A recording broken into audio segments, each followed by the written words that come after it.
Welcome into the Locked On Leafs podcast. I'm Mike DiStefano. Got Dave Morassutti with me. Today we'll be chatting about Game 2. We'll preview that game that goes down tomorrow night. We'll discuss our takeaways from Gary Bettman's press conference the other day. Lots of stuff to pull from there. And the Athletic fan survey results have been posted. How close were we to the pulse of Leafs Nation? Well, let's find out on today's edition of Locked On Leafs. You're Locked On Maple Leafs, your daily podcast on the Toronto Maple Leafs. Part of the Locked On Podcast Network, your team every day.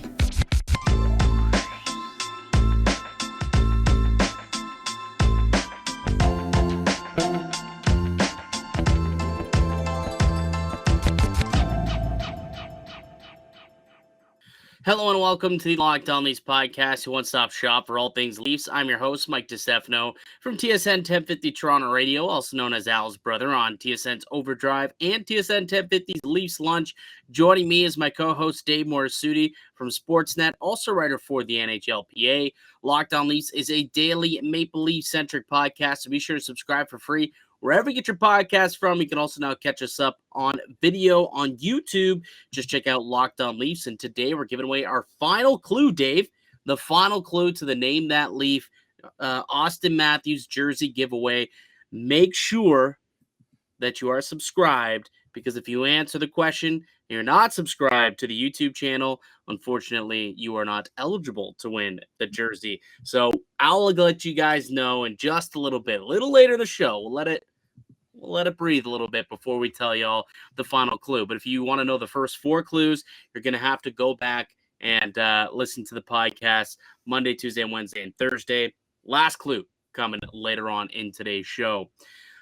First and foremost, Dave, I think congratulations is in order to the Golden State Warriors. I know that we're a hockey podcast, but, you know, anytime that you can win a championship, a world championship like the Warriors did, they deserve a little bit of I'll turn around and do a hat tip, I suppose, for the Golden State Warriors. And what are you looking around? Well, I have a hat. We're gonna brand it today. Oh, look at that. The Locked On hat. This came in today in the mail, actually. Yeah, I got mine a couple of days ago myself, actually. You even got the tag still on it and everything. Look at that. If you're watching on YouTube, the Locked On Network graciously sending us some swag. We got new hats. Is mine? I think mine's upstairs, actually, or else I put it on. I might keep this on now because I already committed to putting it on. Yeah, it looks pretty good, buddy. Looks pretty good. But, yeah, tip of the cap. Let's do the little tip of the cap to the Golden State Warriors winning a championship, 4th title in 8 years, and Brampton's own Andrew Wiggins, my guy, getting himself a title. I don't know if you were watching the game or not. I know that you were down at the Argo game, so I don't know if you had a chance to watch any of the post-show festivities, but man, that dude grinning from ear to ear when he was chatting with Lisa Salters. So many people doubted this guy because he was a first overall pick, right? Yeah. There was a lot of expectations for him. He was supposed to be Maple Jordan. Love that nickname, by the way. And a lot of people were trying to determine whether he was going to be a bust.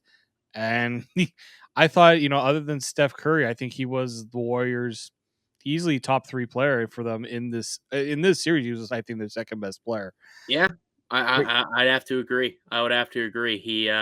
He played fantastic and really shut down Jason Tatum, which gave them an opportunity to win. So congratulations to Andrew Wiggins, Steph Curry, Draymond, Clay, the whole crew for getting it done. A 4th championship in 8 years. Like, the dynasty that they have built in that city is insane. But they didn't win against the Raptors. That we know. They may be a dynasty, but they didn't get a 5th one because of our Toronto Raptors, Dave. So we can always kind of have that over Golden State fans, and they can say, so what, bro? We got 4 titles. Fair enough. So then we won't actually have that discussion with those guys. Congratulations also in order for the Double Blue, since we're giving out some congrats to some other sports teams. The Argos coming away with the first victory. You were down there. Did you enjoy the game? It was interesting to see a kicker miss a 15-yard chip shot that should have been a game winner. only in the CFL.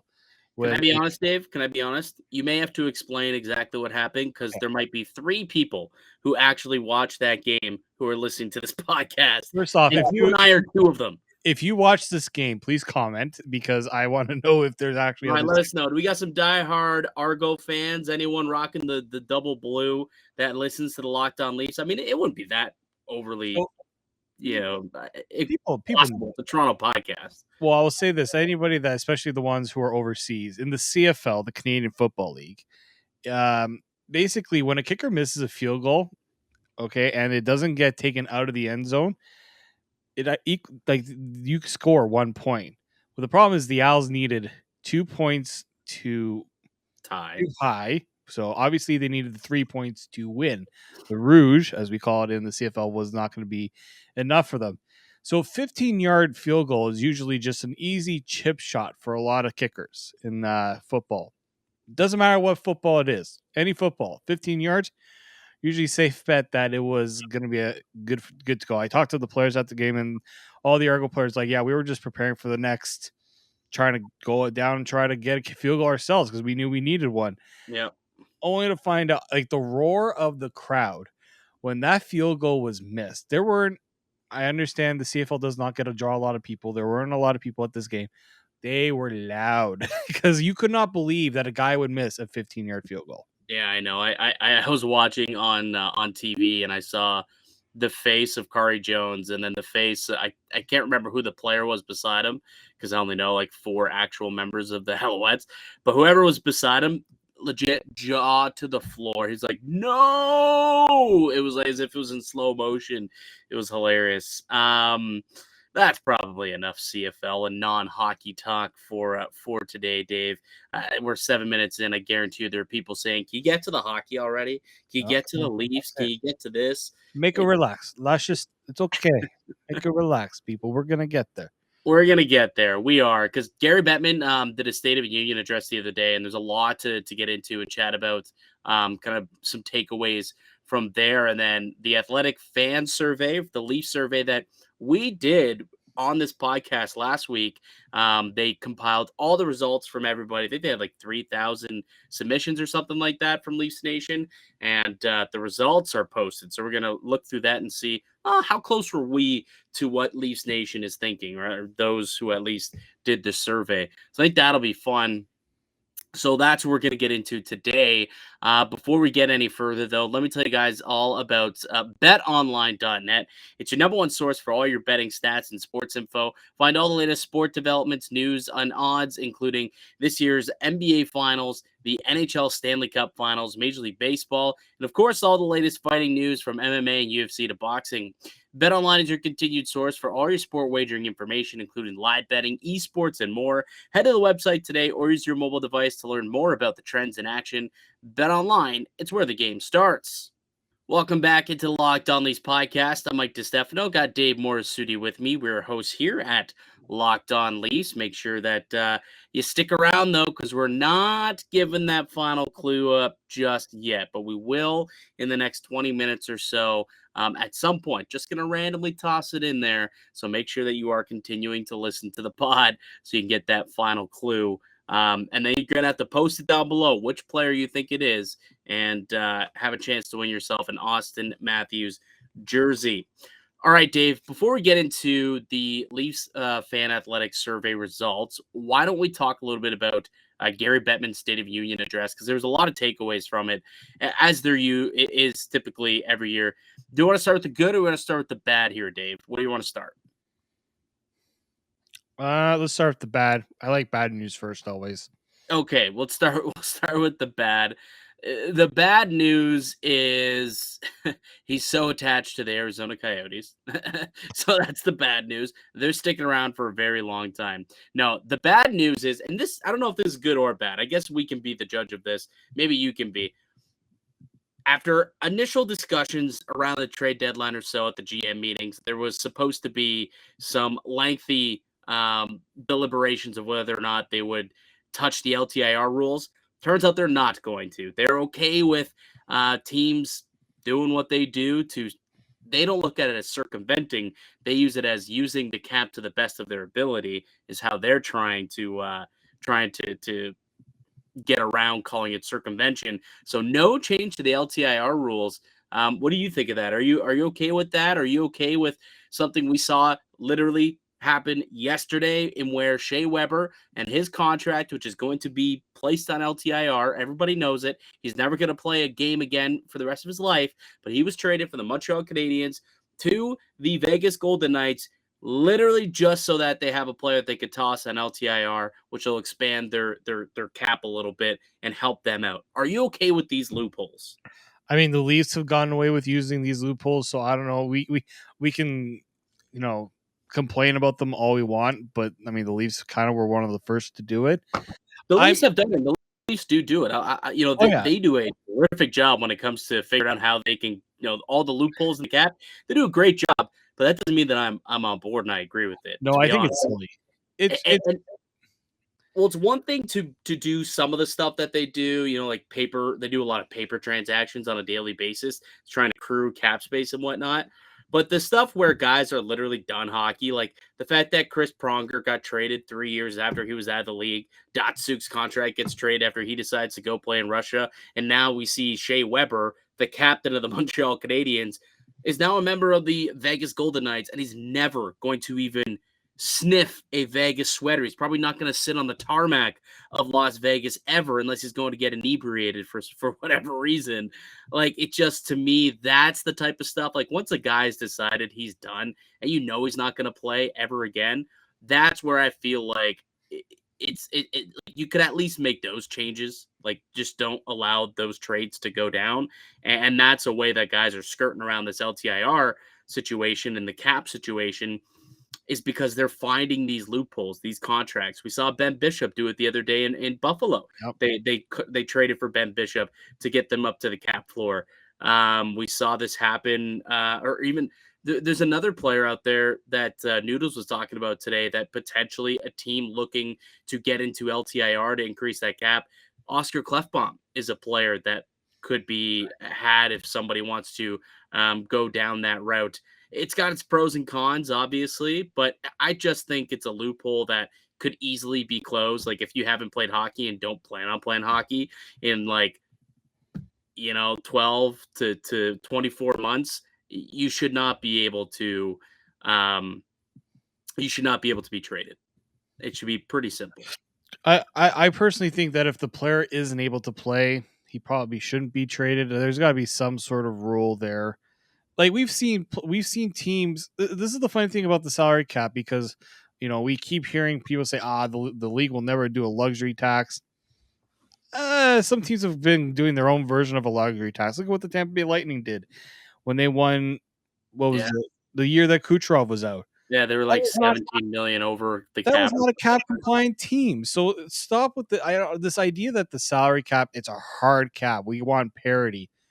I don't know there's not a lot of parity when the Tampa Bay Lightning are on their way to winning their potentially third Stanley Cup, right? And how many times we've seen them go as far as they have. Like, that's not parity. That's teams finding loopholes in a system you believe brings parity, which it really doesn't. I think the NHL is fooling itself. It's just a way for them to try to keep salaries to where they want them to be, because teams are not going to be able to pay what they want to pay their players because they have a budget to work with.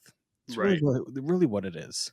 Yeah, ultimately that is what it is. But so no change to the rules. People can still go and do whatever trades they wish to make. And I mean, I guess on his Hockey DB page, it'll say Shea Weber, member, played for 3 different organizations, right? Played for the Nashville Predators, was a member of the Montreal Canadiens, and was technically a member for what's left on that deal, a couple of years left on that contract, of the Vegas Golden Knights. It's just stupid. But anyways, a couple other things. The Stanley Cup will not be making a trip out to Russia or Belarus for Cup celebrations this summer.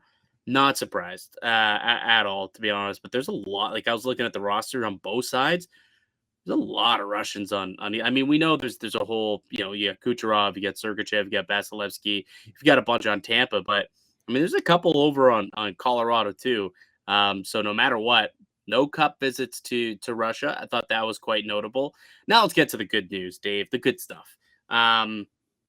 First and foremost, Gary Bettman is saying that they are estimating record-breaking revenues this year, with conservative estimates of about $5.2 billion, up from the previous record high of $4.6 billion. I think that that's fantastic for this league, and obviously, I think a big portion of that is coming from the new TV contracts that kicked in this year with ESPN and TNT. But I just that's really good news if you think about where we thought the business of the league was about a year and a half ago in the middle of the pandemic, where now you look at it, it's like, okay, they've got a lot of money here. Potentially, could we see the cap increase sooner rather than later? I know it's not going to be next season. It's going to be 82 and a half, and that's what it's going to be no matter. They could have made $48 billion. That was still going to end up being 82 and a half for whatever reason. It was already agreed upon. But could it increase, 2 years from now or 3 years from now, opposed from the original thought of 4 or 5 years of a flat cap? Maybe it's only going to be 2 or 3 years if the revenues continue to grow like this. Yeah, I listened to Alan Walsh, who obviously anybody who doesn't know Alan Walsh, he's a hockey agent. He has his own podcast, and I was listening to him kind of talking about the salary cap and whether they expect it to increase. And he said, as long as players have to pay back the escrow that they're owing, the cap is not going to go up. So he kind of predicted it was going to take a few years to get it done. Mm-hmm. Then when you hear Gary Bettman and Bill Daly talk about how hockey related revenues went up, it was a little it was a little more encouraging, but I still think the NHL is, the pandemic took a lot out of the league. I know people are going to say, oh, well, these owners are making money. Like, there was the players were not impacted throughout the pandemic like other people were, and the owners took a hit, right? Especially Canadian owners. A lot of them are still trying to recover the fact that they didn't have they couldn't have fans in the stands for so long. Yeah. The helmet ads were a good little thing to help recoup some of that sponsorship costs Right. that was lost. But yeah, until the new TV deal, getting ticket revenues back, I think the jersey ads are going to be the next thing that's going to really help bump up the salary cap as well, and revenues there.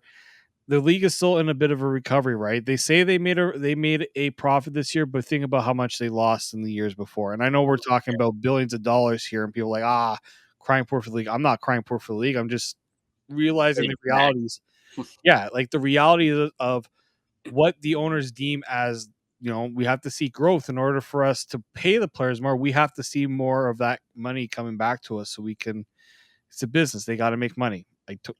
That's the way the society works, people. Right. Absolutely. And it's it's rich people, so they can do what they want with their money, I suppose. But in terms of the escrow thing that you were speaking about before, the quicker that this hockey related revenue soars up into the 5 and maybe next year gets into the 6 billion range, potentially. I don't know if that could happen so rapidly, but if it continues to grow like it did this year, that pays down the escrow quicker, which means that's how you get the increase in cap. And from a Toronto Maple Leafs perspective, you kind of want that increase in cap, right? You want to see that ceiling grow more than just $1 million like we're seeing happen this summer. You want to see those 5% jumps at the very least, like we were seeing, for the past 10 years up until the pandemic hit. And for Toronto, if the next couple of seasons, like they're going to start having their big boys come up for new deals, and having a little bit more, wiggle room in the cap, some more growth would definitely help them out, I would think. And lastly, the World Cup of Hockey potentially returning in 2024. David, it's a bit of a work in progress. They're still trying to iron some things out, but the NHL they have engaged into discussions with the IIHF. But the interesting part about it is it sounds like it's likely to happen as a mid-season tournament, kind of a February type of thing, almost as if it is like an Olympic break in a way, which I find to be quite interesting, considering that when they did it back in 2016, it was in September, and it was before the season so that the season didn't get interrupted. But the NHL looks like they're at least listening and willing to talk about a midseason tournament. What do you think about that? You know what? Like that's always been the thing about having, some sort of competition like this. I was at the World Cup of Hockey in September. Great hockey, but the thing was, it's almost like players are still kind of getting into the groove of this, preparing for the season. Some of them don't want to miss the start of the season if they have an injury, although you can have an injury midway through the season. I always think back to like John Tavares when he got hurt. Steven Stamkos too, right?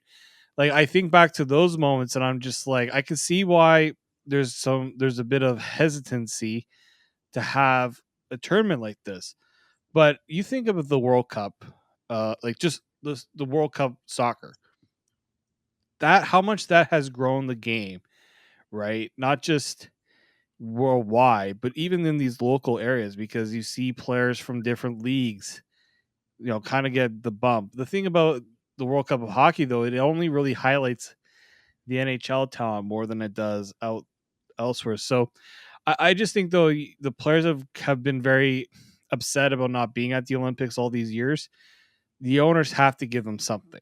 Like they have to give, it's this was a very tough one for them not to be able to go to Beijing, because for a lot of players it might have been their last time to, represent the country. And like they collectively bargained for it. And obviously, the pandemic, you understand why they didn't go. They had so many games that got canceled. They had to make them up. You understood why the NHL ultimately had to pull the plug on that.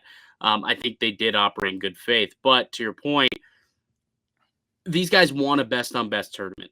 They really do. I want a best on best tournament. We haven't seen a best on best since 2016. And even then, it was kind of a Mickey Mouse thing at the World Cup because you had McDavid and Matt Murray and Matthews all on some young stars team as opposed to teaming up with the stars or the stars of the then who were like Sidney Crosby and Patrick Kane and Jonathan Toews.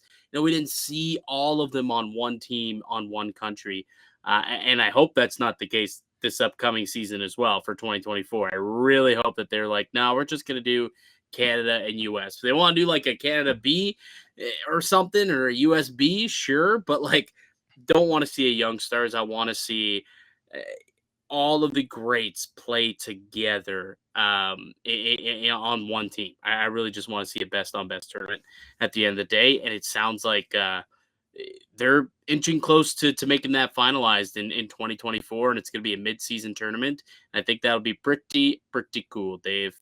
All right. On the other side, let's get into this.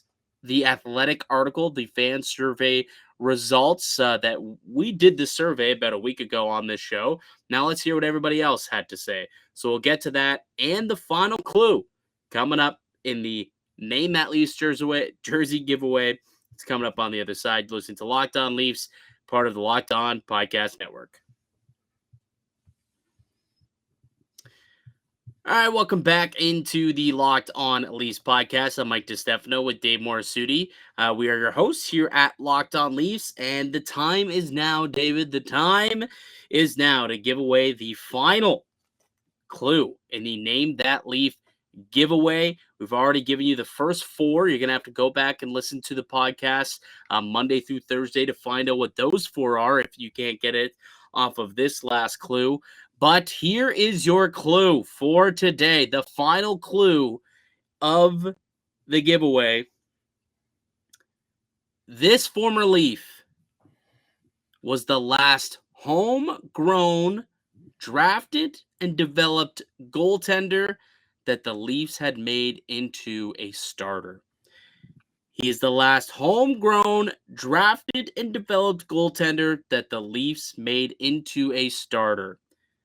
That should be a pretty good indicator of who the player is. I'm not going to say it. We'll announce it on Monday when we announce the winner, but that should be a good indicator. But if you know who it is, write it down in the comment section below. Let us know who the player is that we're thinking about. If you get that correct and you're subscribed to us on YouTube, then you will be eligible to win that Austin Matthews jersey. We'll be giving it away on Monday. So one more time. He is the last homegrown, drafted, and developed goaltender that the Leafs have made into a starter. Good luck, folks. Hopefully you guess it, because that was, with all 5 of these clues, that you should totally be able to guess the player. So good luck. Okay, Dave, let's get into the Athletic fan Leafs survey results. I want to bring it up on the screen here, and you can kind of go through it, and we could discuss it. Here we go. All right. So we're gonna quickly go through some of the ones that I feel like most of us will be on board with. There's some that we want to discuss a little more in depth here. So separate about the Leafs' first round playoff loss to the Tampa Bay Lightning. Man, the Lightning are a good team. It happens was the top answer at 68.6%. So not 20 versus 20.5% who are furious. Why can't the Leafs win? I thought that was quite interesting. I think a lot of people just realized how good the Tampa Bay Lightning were, and that was going to be a tough win for the Leafs if they were to pull that off. So not But too still, I'm shocked how okay Leaf fans were yeah, they're the better team. I mean, I don't know. A lot of the people that I've spoken with are so furious and they want Dubas gone. They go look at our comment section of all of our about half of our videos. It's all fire Dubas, fire Keefe, yada. So clearly, there's some anger within Leafs Nation that interesting was not reflected in that answer. I was quite shocked to see that 60, almost 70% of the voters on the survey said, nah, they're a good team. It's wow, I thought there'd be a lot more furious people in that, but yeah, is what it is. All right. On a scale of 1 to 10, how optimistic are you about next season with the existing core of, and I mean, we don't need to read off all the players. We know who the core is. So going down the list here, people were at about, so the highest percentage was an 8 out of 10 at 31.8%. People were in about the 7-8 range, which I think pretty sure that's where we were. Yep, absolutely was. So good that we're pretty much over half. We're at the 7 to 8 range. So very interesting on that. As the Athletic says, 73.9% of fan voting 7 or higher. So I think there's a lot of belief in this core when you look at how that has broken down. On a scale of 1 to 10, your confidence in head coach Sheldon Keefe. So this, actually, I'm going to see here. I'm trying to see if they give us the percentage here. They do not. Oh, here. 69.8% of fans voted 7 or higher. So that's as good as you're going to get, I guess, if you're a head coach. Luckily enough, there's not a lot of people who are in the lower part. So if you're Sheldon Keefe, at least you got. There wasn't a resounding yes, we're on board, but there weren't enough that were going to be nah, we don't believe in this guy. So I think there's a decent amount that are pretty on board. I mean, 7s and 8s, that's 70, 80%. That's between a B and an A minus. That's not bad. Not bad at all. No, I've seen, I based on the comment section, I have seen worse. Yes. All right. This is the one I was interested in. On a scale of 1 to 10, what is your confidence level? And GM Kyle Dubas after 4 seasons in the role? Very high. A lot of people on the 7 to 9 range. The confidence is overwhelming. The majority of fans clicked 7 and 8 in their confidence. Nearly half the respondents clicked 8 and 9. I think we did 9. I think we were pretty high on it too. We helped get Kyle Dubas to that 9. So he kind of we deserve a little bit of love from Kyle Dubas on that one.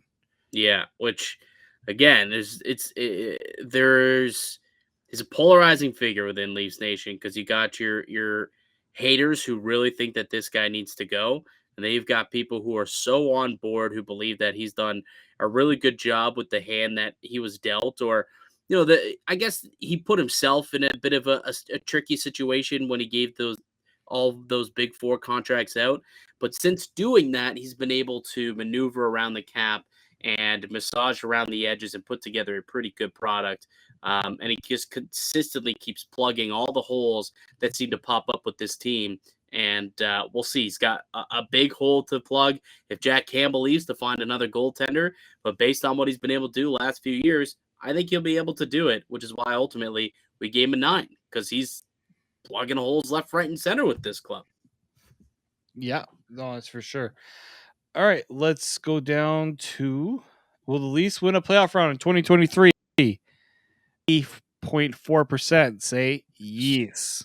Yes, yes, yes. No, sorry, Dave. Yes, yes, yes, yes, yes. We're doing the Brian Danielson. Oh yeah. Brian Danielson, yes, points for those who are listening via podcast. For sure. All right. If the Leafs do not win a playoff round in 2023, should ownership go in a new direction with the team's management personnel? This one was pretty close. I'm surprised. So it's 52% yes, they should go in a different direction, 47% no. I'm shocked. Like I You would shouldn't think be. that a I lot of just people gave be Dubas- on the yes, huh? well, I just gave Dubas a 9 out of 10 for how I feel comfortable in what he's doing. But at the same time, if they don't get it done, I was one who's like, yeah, they gotta go in a different direction. I'm surprised there wasn't more.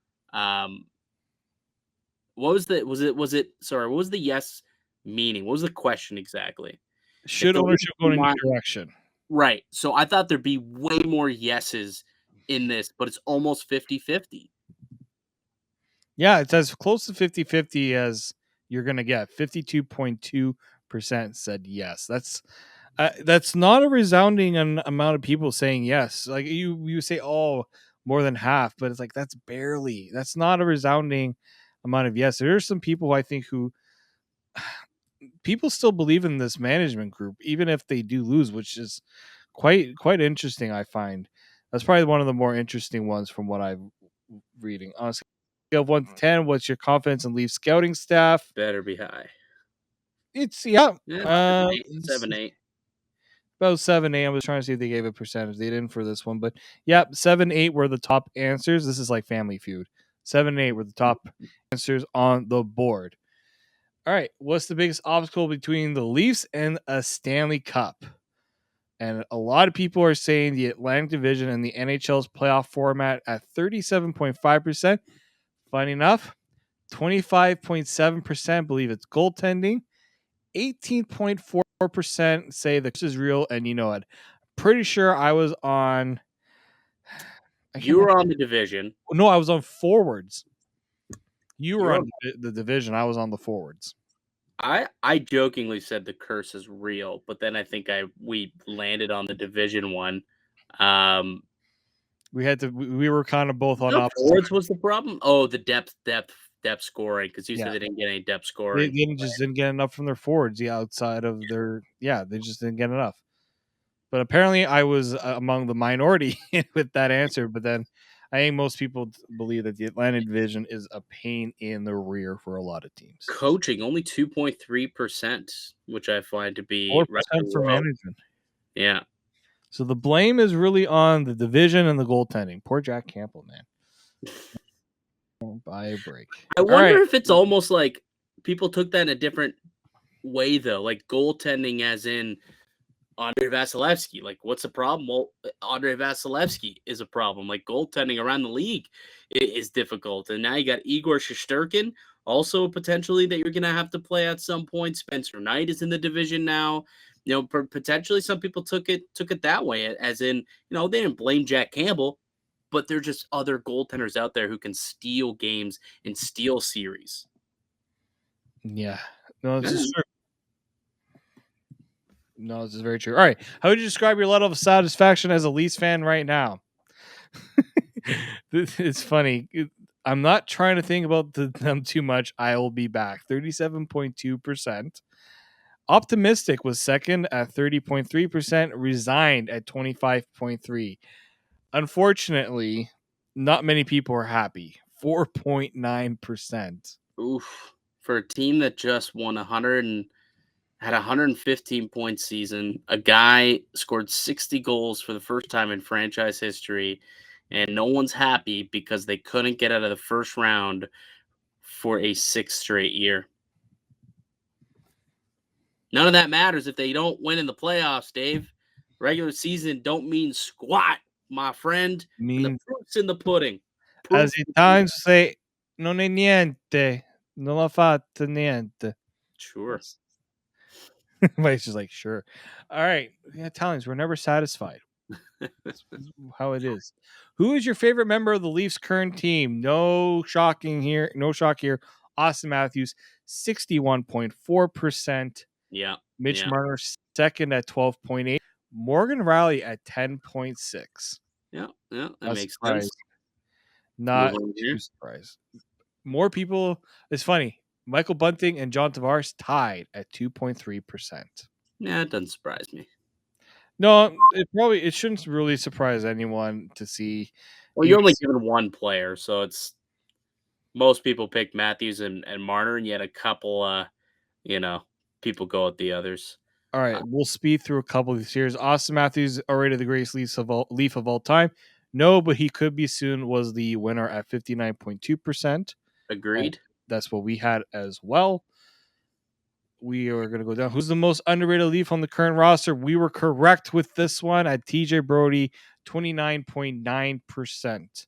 We were correct with all three. We brought up all three of these names as potentials. David Kampf, 13.3%, and Timothy Liljegren at 11.9%. I'm pretty sure we had all three of them there. Riley at 9.8% is interesting because I think we were making the case that maybe he's overrated. Well, more, which might be the next one now that I think about it. That could be the next one if I recall. Who is the most overrated Leaf? No, Morgan Riley, nowhere close. He was at 8.6%. John Tavares at 33.4%. I got an issue with this one because who in their right mind even gives John Tavares a high rating right now? Because I've seen nothing but hate for the guy. Has he been given a lot of hype?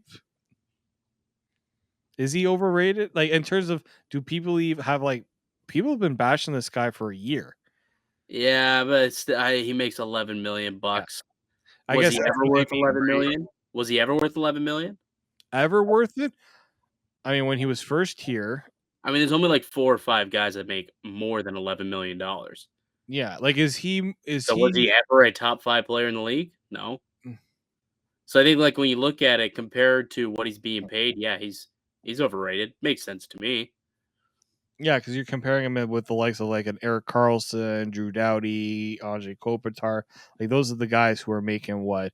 Jonathan Taves. Like is Jonathan Taves worth 10? I think it's 10.5 now. Yeah, they're all overpaid.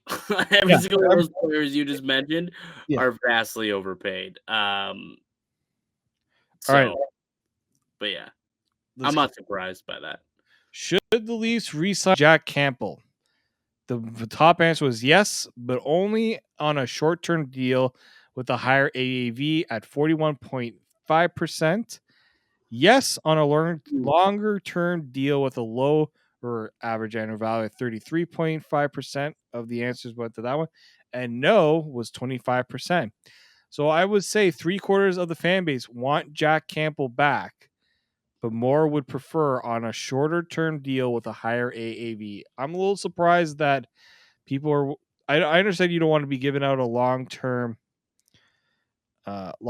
deal, but higher AAV for a team that's already got some cap problems. That's an interesting one there. Yeah, agreed. All right, let's move on down. Which of these options do you like best for Petr Mrazek? So I'm gonna have to. Oh, it's a very long one, so I'm gonna have to zoom out a little bit here. All right, attach a second round pick to a trade was at 70.5%. Roll the dice, bring him back was the second option at 17.5%.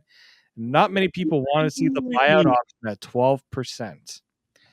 I would rather buy out Petr Mrazek than to see him back with this team. I am shocked that like those should be flipped, and actually it should be, what do we got, 70% for attaching a second round pick, and then it should be 29% want the buyout, and maybe 1% wants to bring him back. 17% of the voters want to bring this guy back? Holy cannoli. That was a Klay Thompson line, by the way, but I think People are just like, basketball, Mike. Really? I thought we were done with this stuff. Yeah, well, yeah. Holy cannoli! It's a great line. I'm gonna start using it. I'm gonna see how long I can go and get that term, that phrase, in every single show going forward. See how long I can keep that So streak up. people absolutely get sick of it. In hopes of making the trade, should the Leafs Day one. approach John Tavares about waiving the no move clause in his contract? I am surprised about this one. People said no. Mhm. 50, it was very close though. 51.6% said no. It wasn't a resounding no, but it wasn't enough to say, you know what? A lot of people were just like, you shouldn't do it. The majority, I would say. No, it wasn't Yeah, an overwhelming majority. yeah. Like I'm almost on the fence on it too. I like in a perfect world, yeah, you approach him and you trade him away, but when you put all the factors into it, like hometown guy, he's your captain, right? Like the guy still was a point per game player this season. Then then you're like, okay, maybe you don't move on from that guy because he means a lot to the team and to the city. So I'm on the fence myself, so I'm not surprised that it was so 50-50 here. All right. If Kyle Dubas had to trade a member of the Leafs core in the offseason, who should it be? Funny enough, so we just went from saying people said no, he should not be approached, to waive his no trade clause, to then 58.9% say John Tavares. I am confused with this one, Mike. If you're not going to ask the guy to waive his no movement clause, how are you going to trade him? But I think it's, yeah, if people are saying if he had to trade one, who would Yeah. it be? I just find it a little surprising that people don't also realize you have to get the no movement clause taken care of to get it done. But Tavares was at 58.9%. The second one was William Nylander at 29.8%, and Morgan Riley at 5.8%, Mitch Marner 4.8%, Austin Matthews 0.8%. Who in their right mind actually put Austin Matthews? That is clearly some trolls getting into the survey. Maybe they were thinking Austin Matthews could get you Connor McDavid. Ooh, maybe. But no, that's not happening. No, I don't think so. All right, what do we got next? How many more are there? We don't have many more. Should Kyle Dubas make a splash with a trade? Think JT Miller, for example, by moving a notable roster and a high-end prospect, or should he add depth pieces lower in the lineup? 57.6% believe that they need to do the depth additions. 42.2% say make the splash, Kyle. Do the thing. Interesting. Yeah. All right, so here I think we're really almost done. Assuming Riley Brody, so basically Riley Brody, Jake Muzzin, and Giordano are all full-time top 6 guys, which two players should round out the top 6? 91.5% have the two kids at Rasmus Sandin and Timothy Liljegren. 91%. I'm not surprised because there's a lot of love for those two guys, but that's quite a I think that's probably the one that has the biggest majority of answers in terms of It basically asks like pick two of the three: Sandy, Liljegren, and Justin Hall. yeah. 91% have. I think everyone's just like Justin Hall. Rid me of this Justin Hall. Yeah, pretty much. Which I think he's probably going to get traded this offseason anyway. I do believe so. I think he will. If they're going to be making a move to try to figure out how to save some cap space, he's got to be the one to move to, right? $2 million for a third pairing defenseman. Find a cheaper guy. So I think that's what Kyle Dubas is gonna have to do. All right, should Kyle Dubas trade the team's 2022 first round pick? No, the Leafs prospect pool is starting to thin out. So 64.7% say nada. 35.3 say yes, they should. So Mike, all those trades of the first round pick, 64.7% of the people are saying, shut up in your face. We do not want that. Well, those 64% are idiots because, yeah, I would trade it for a win now piece if I know that it's the piece to put this team over the top. I would definitely part with that first round pick. Absolutely. All right. Should Nick Robinson be a full-time Leaf in 2023? Not necessarily full-time, but up and down between the Leafs and the Marlies, 51.4%. Mm. And Yeah, then yeah. I think he's got to earn it, so that would make sense to me. Make him earn that spot. He's not going to be handed it and guaranteed it. Make him earn it. yeah, I think he needs to earn it. I do think that. I think they need to create more competition from like they've done throughout the years. All right, which prospect do you think will have the biggest impact as a Leaf? So the three options were Nyes, Robertson, Niemela. 66.1% say Mr. Matthew Nyes. Very interesting. Agreed. I think Nye's going to be a beast, man. Oh yeah. He's going to be a top 6 phenom. Absolute beast. If he's the guy that can play at the pace of play that we're seeing in these cup finals with his size and ability to get in front of the net, I think he's exactly what this Leafs team needs. Dude, he could be like a Valeri Nichushkin, Matthew Nyes. And look what Nichushkin did in game 1. He was probably the best player on the ice, realistically. Like In that game, probably was, yeah. Man, he could be a real stud for the Maple Leafs in their top 6. Exactly what they need too. Top 6 guy with some size, a little snarl to him. He can score. Hopefully, he has a good season in college, develops a little more, and makes that jump to the NHL next year when they're done. I'm excited for that guy's debut. Real excited. So, what can the Leafs do to improve your experience as a fan? A lot of people apparently almost broke this guy's lap and said win. Apparently, some included sacrifice something to the hockey guys to remove the curse. Send Joe Bowen and Jim Ralph to away games. I'm very much on board with that. So we need to get guys on the road.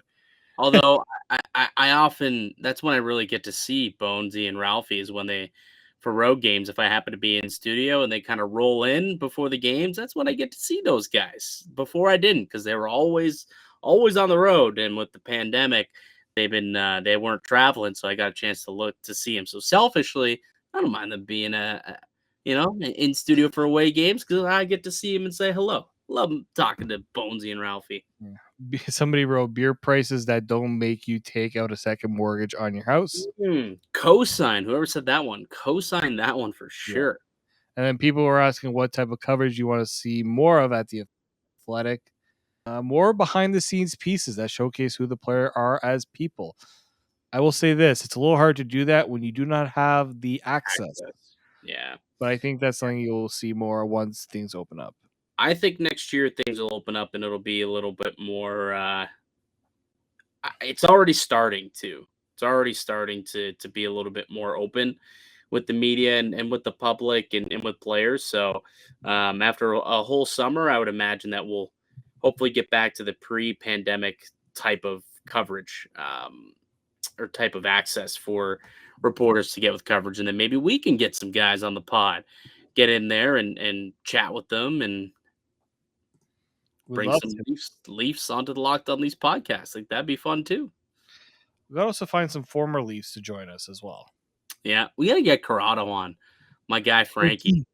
Yeah, we gotta get We'll get him, we'll get Alberga, we'll get Tony. We'll just do the Italian roundup. True. Who's another Italian? Well, we gotta try and get Abruzzese in, or Abruzzese, whatever the hell stupid. Abruzzese. I know, but remember what he tried to say? Abruzzese is what he told Gordon Miller apparently, and I'm like, no, guy, it's Abruzzese. Anyway, good stuff. We're pretty much, I think on point with where most of Leafs Nation was. There's a couple of things where we were a little curious about the results, but for the most part, I think it was pretty straightforward and as to what matched our thoughts at the very least. Let us know down below something that maybe stuck out to you during the survey section, but also remember to 100% absolutely comment below for today's video because that's your way to be eligible to win the Austin Matthews Leafs jersey giveaway. We already gave away the clue, but I'll do it one last time since it's the last one. This former Maple Leafs was the last homegrown, drafted, and developed goalie that the Leafs made into a starter. There's your final clue. You can check the last 4 episodes for the last 4 clues. And if you know who the player is, go ahead right now, comment it down below. Make sure you're subscribed as well. And on Monday, we will pick a lucky winner from the comment section. So good luck to all. Good luck to all. Dave, that's going to do it for us here today, pal. Enjoy your weekend. Enjoy the Game 2 of the Stanley Cup Final tomorrow, everybody. But that's going to do it for us here today on the podcast. I'd like to thank you all for listening and supporting the show. You can subscribe to the Locked On Leafs podcast on all podcasts and platforms and receive daily Leafs content. Follow myself on Twitter at Mickey_Canuck. Follow Dave at D_Morassutti. You can follow the show as well at Locked On Leafs on Twitter. Go ahead, leave a like on this video, comment down below, ask us any questions. We always love to answer the questions in the comment section. And if you're listening to this on iTunes, we'd really appreciate if you could also leave a rating and a review for us as well. That helps with the algorithm and gets the podcast noticed a little bit. And we're trying to grow this thing as much as possible. So share it with your friends and family and all of Leafs Nation. That'd be greatly appreciated. That's going to do it for us today, though. We'll be back with another episode Monday when we'll be giving away the Leafs jersey. So you're not going to want to miss that one. That is for sure. But until then, you locked right here on Locked On Leafs.